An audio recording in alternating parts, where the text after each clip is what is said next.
Saya selalu senang sekali setiap kali mendengarkan suara yang dihasilkan ketika kita mengaduk teh di dalam cangkir.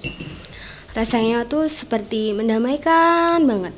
Padahal kalau kita misalnya mendengar bunyinya, kita cuma akan mendengar bunyi apa ya? Gesekan antara sendok dengan cangkir ketika kita mengaduk. Tapi ternyata ada pemaknaan yang lebih mendalam dari itu, yang seringkali dirasakan oleh banyak orang. Di mana saat mendengar bunyinya kita merasa damai, kita merasa tenang, luar biasa deh pokoknya rasanya. Nah, pernah nggak sih kita mendengar orang lain, mendengar apa yang disampaikan oleh orang lain seapa adanya dan sedalam ketika kita misalnya mendengar suara yang dihasilkan dari adukan teh tadi? Mendengar dengan penuh empati itu adalah kemampuan mendengar yang tampaknya sederhana, tapi ternyata tidak mudah.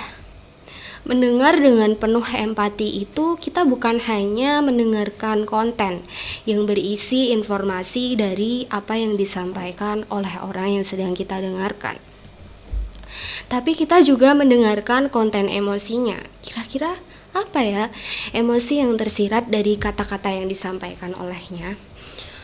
Seperti yang kita tahu ya, yang namanya manusia itu penuh dengan trik untuk menyembunyikan perasaannya. Sehingga untuk memahami seseorang, apalagi perempuan biasanya nih, itu menjadi bukan hal yang mudah, menjadi teka-teki yang tidak mudah untuk dipecahkan. Untuk memecahkannya, kita membutuhkan skills ini, kemampuan mendengar secara empati. Salah satu caranya bisa dimulai dengan kita mengamati bagaimana ekspresi orang tersebut saat sedang berbicara. Ada kalanya dia berbicara dengan penuh tawa, terus dengan energi yang berlebih ya. Jadi ngomongnya itu bersemangat sekali, berapi-api, tapi sebenarnya ternyata yang tersimpan di balik kata-katanya, di balik semangatnya, itu adalah sebuah perasaan duka atau malah sebuah perasaan menyesal, putus asa, dan sebagainya. Terkadang konten emosi ini tidak tersampaikan ketika kita hanya mendengar seperti biasanya kita mendengar tanpa adanya empati di dalamnya. Cara kedua yang bisa dilakukan adalah dengan sepenuhnya mengosongkan pikiran kita dari kemungkinan-kemungkinan, mengelompokkan kira-kira dia mau ngomongin apa ya, atau kemungkinan kita menebak-nebak pasti dia mau ngomongin ini nih, karena kita mempunyai kecenderungan untuk melakukan itu saking banyaknya memori yang sudah ada di dalam kepala kita. Nah, coba deh dikosongin. Sama halnya seperti mungkin saat mendengar suara teh ya, kita tidak berharap apa-apa terhadap teh tersebut. Kita tidak mengira-ira juga akan seperti apa bunyinya, sehingga akan lebih mudah bagi kita secara apa adanya menerima bunyinya, menerima suara yang disampaikan olehnya, dan mungkin sebuah makna yang bisa kita dapatkan dari itu. Misal tadi soal kedamaian dan juga ketenangan. Begitu juga saat mendengar orang lain. Coba kosongkan pikiran kita, tidak perlu menerka-nerka, tidak perlu tergesa-gesa membuat dia segera menyampaikan. Sebenarnya intinya apa sih?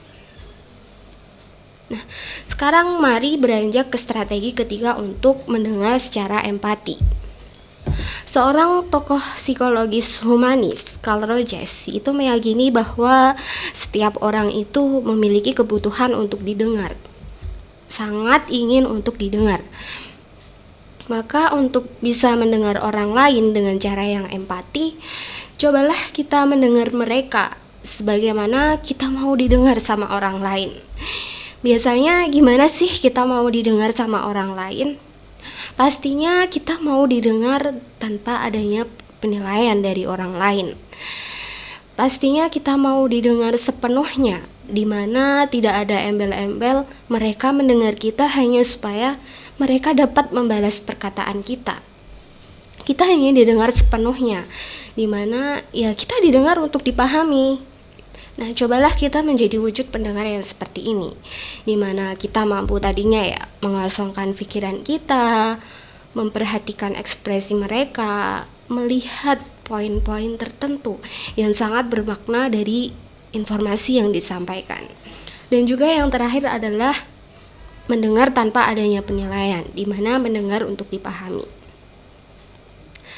Proses mendengarkan dengan penuh empati dapat menjadi proses bantuan yang dapat menyembuhkan atau membantu orang yang didengarkan beranjak ke kondisi yang lebih baik lagi.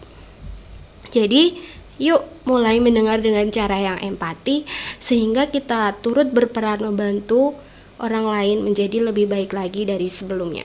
Terima kasih banyak, selamat menjadi pendengar yang baik.